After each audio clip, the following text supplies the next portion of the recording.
Hi everyone. I feel weird to speak to myself in the computer. I hope you will watch the video, enjoy it. Next class we'll meet in live as much as it can be live in Zoom. So today's topic is something which I think will be very interesting for us, and we will discuss it later on the next meeting. So we speak today about the political system in Israel, and we're gonna divide the class into three parts. After each one, you will have an assignment on the Google Classroom. So first, we're gonna speak about the system, the general system of Israel, and we're going to speak a little bit about political science. I hope the terminology you're familiar with, just to understand how it works. I wish we had a class to discuss and to hear about the differences between the different countries. I hope you will think about your own country, how it works and what are the differences.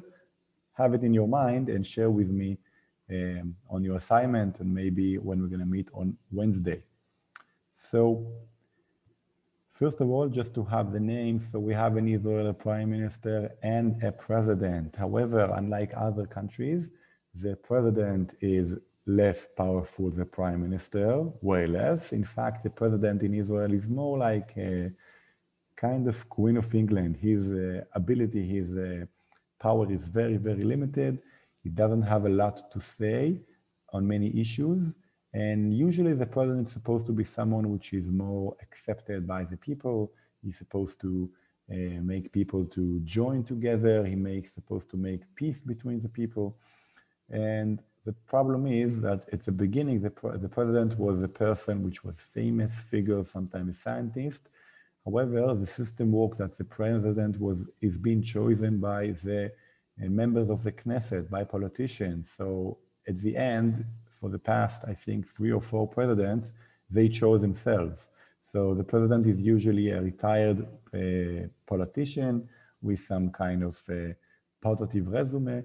So our president for now is Rubi Rivlin. He's about to finish his time, and we'll see who will be the next president. The prime minister is the leading figure, is the most powerful figure in the politics. I'm going to speak on the second part, how exactly a prime minister is being chosen. It's very interesting. It's different from many countries, and it's important to understand the balance of power in Israel and how the prime minister is the most powerful figure. However, he's way less powerful than, for example, the president of the United States. And we're going to see it by understanding the system. Interesting fact, Albert Einstein was offered to be the second president of Israel and he refused, unfortunately.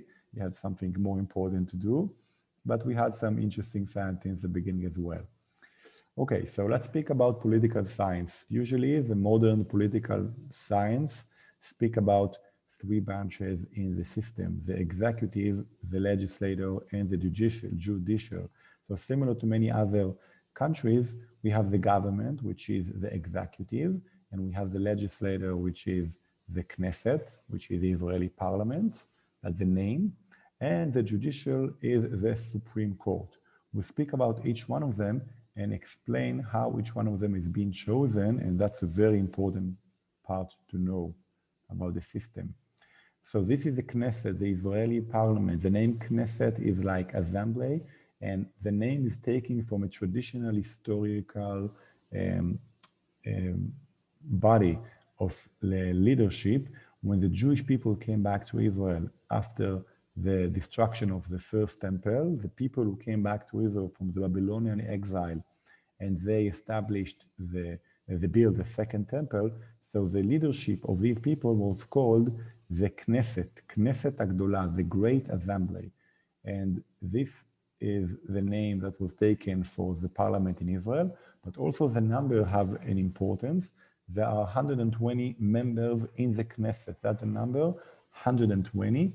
And why 120? Because traditionally, again, the leadership of the Jewish people during the beginning of Second Temple, the body which was called Knesset as well, they had 120 sages. So by calling the building or calling the parliament Knesset and giving the number 120, it was like a way to say, we are just like our ancestors. They came back after the exile. We came back after the exile. They came and established the new kingdom of Israel. We are doing the same. So the Knesset is the body, this is the parliament, and the people in Israel vote for the Knesset. We'll get back to the voting process later on. The government is the executive branch. What you see here is something which I'll speak maybe later on a little bit more, but you can see that the number of ministers in the government is keep changing. I will explain a little bit about it now, and I will explain more later on. So the government is being chosen from the Knesset, unlike, for example, the American system, when the government is being chosen by the president. So in Israel, the government is usually members of the Knesset, which are being chosen to be ministers in the government. So there is no clear separation between the executive branch and the legislature. Most of the ministers are also members of the Knesset. So out of 120 members of the Knesset, usually a large amount, you can see the numbers, it can be around 20 or around 30 sometimes, members of the Knesset are also ministers in the government. Now, as we know, in political system, the separation of the three branches is extremely important to keep the balance. And this is one problem we have in Israel. There is no clear separation. So the government is actually part of the parliament. It has a lot of effect and damage in the way the parliament is working. One of the jobs of a parliament is to control and to make sure that the government is working well. At the end, the parliament is supposed to be above the government. The parliament is what was chosen by the people. However, in Israel, the government is mixed in the Knesset. Usually, the ministers are members of the Knesset. Sometimes, in very rare cases, the government or the Knesset members will choose an expert in its field to be a minister for something. It happened very occasionally. I remember once there was a minister of justice. They took a professor for laws from a very prestigious university, and he became the minister of justice. It's rarely happening, and one of the problems is because members of the Knesset, they find it very hard to give the power to someone else, and they prefer to keep it to themselves. How does the government is being chosen? We'll discuss in the second part, but briefly, I would say that the parties who join forces together to build the coalition, they choose who will be the minister in the government. One of the problems of the lack of separation between the government and the members of the Knesset, that the reason why to choose a person to be a minister is not because he's an expert in his field, but because of politics, different give and take of politics.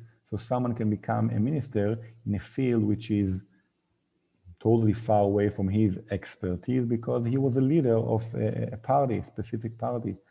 This is a very famous example. So I don't have the picture, but there's a funny picture about a person called Amir Peretz. He was a minister of defense. And usually the minister of defense is like a retired general. Like, for example, now Benny Gantz, he was the chief of staff, and he is now the minister of defense. At one occasion, the minister of defense was Amir Peretz, which was a politician, a leader of a party, the Labour Party at that time, but he had no background in the military. He was chosen because in the political situation, he was able to choose which job he wants to have in the government, and he chose to be the Minister of Defense. And there are many, many jokes about him for being not on the right place. At the end, I think people appreciate what he did. He was the one to push the building and the developing of Iron Dome, the system which protects the south of Israel. And he was not so bad in his position, but it happens sometimes that the minister will not be in a place when he can express his abilities because it's just a matter of politics.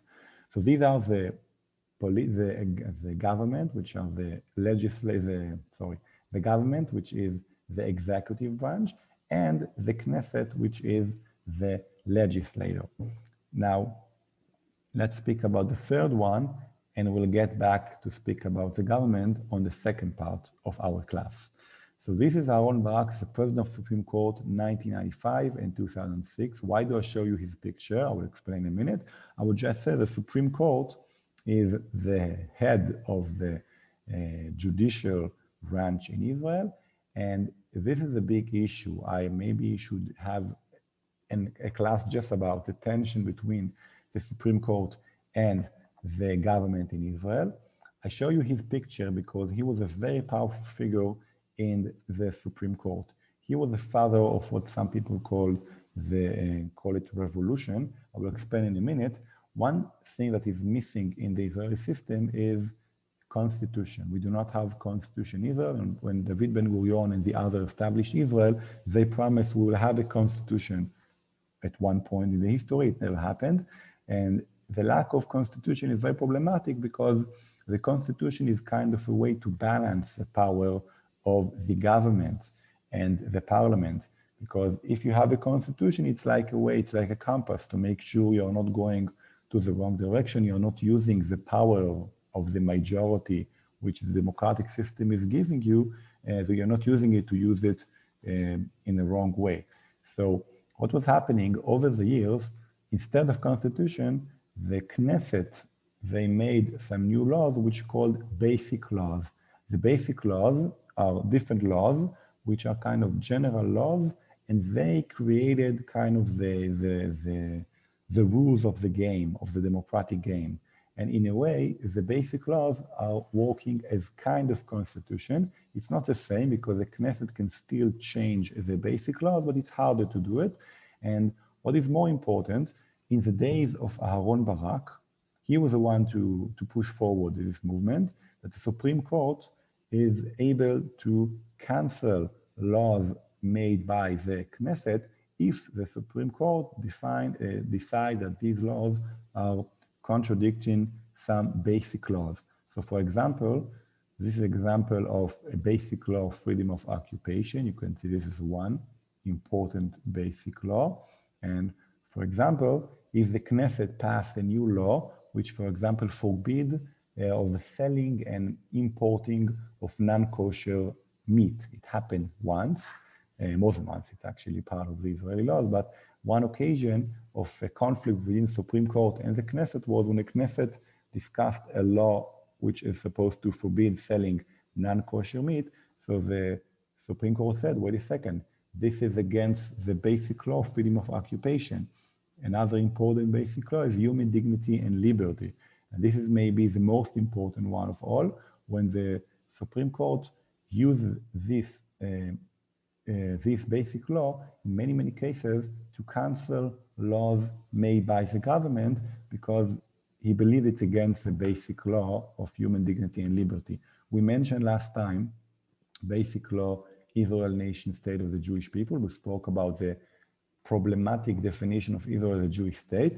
And the main reason why the politicians just 2 years ago, made this new basic law was to balance the power and to basically to force the Supreme Court in his decisions also to discuss and also at least to have in mind the Jewish nature of Israel. So in some cases, when Supreme Court came and said, wait a second, this law is against basic law, human dignity, so now the politician can say, we have another basic law on the other hand. For example, there's a big case and the big problem in Israel with illegal immigration. In some cases, the government tried to pass a new law, which is trying to give the government or give the police actually the power to send away illegal immigrants. So the Supreme Court said more than once, it's against basic law, human dignity. Now the politician claim we can use, or Supreme Court must also consult the basic law, Israel, the Jewish state, and that can maybe balance his decision, because if you want to keep the nature of Israel, Jewish state, maybe it can be a reason to deal differently with illegal immigrants. So just one example out of many. And the conflict between the politician and Supreme Court is a big, big issue in Israel. Usually people have in mind that the difference between right and left in Israel is mainly about the Palestinians, about the peace process, but the truth is, at least right now, without any peace process ongoing with the Palestinians, so one of the main differences between the right and the left is the attitude toward the Supreme Court. The right in Israel is very aggressive against the Supreme Court, not against, but they claim we need to balance the power of the Supreme Court.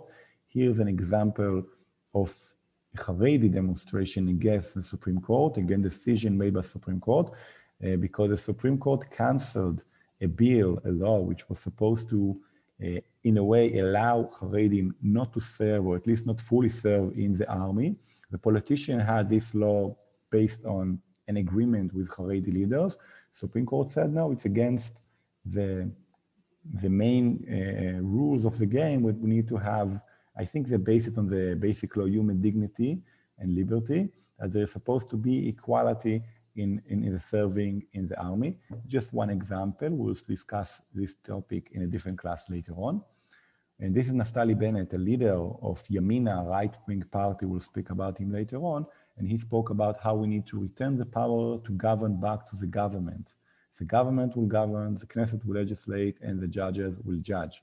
And we need to make sure that they will not stop us from making our decisions. And he's keep talking about how the Knesset has the power because the Knesset represents the people. The Supreme Court represents values, justice, but at the end, he said the main idea of democracy is the people are governing themselves, and the people voted for the Knesset. So the people need to make sure the Knesset needs to have the power to do what the people send them to do. And one of the ways the right-wing politicians are trying to maybe balance the Supreme Court is to get involved in the process of how to choose who will be Supreme Court judge. And they're trying to bring more right-winged or more conservative judges into the Supreme Court. It's a different process from the United States, for example, but it's similar in the way that each administration is trying to make sure that the Supreme Court will represent its ideas. We will stop here, and you have the assignment to answer on the Google Classroom. See you in the next movie, part 2, about how to become the Prime Minister of Israel.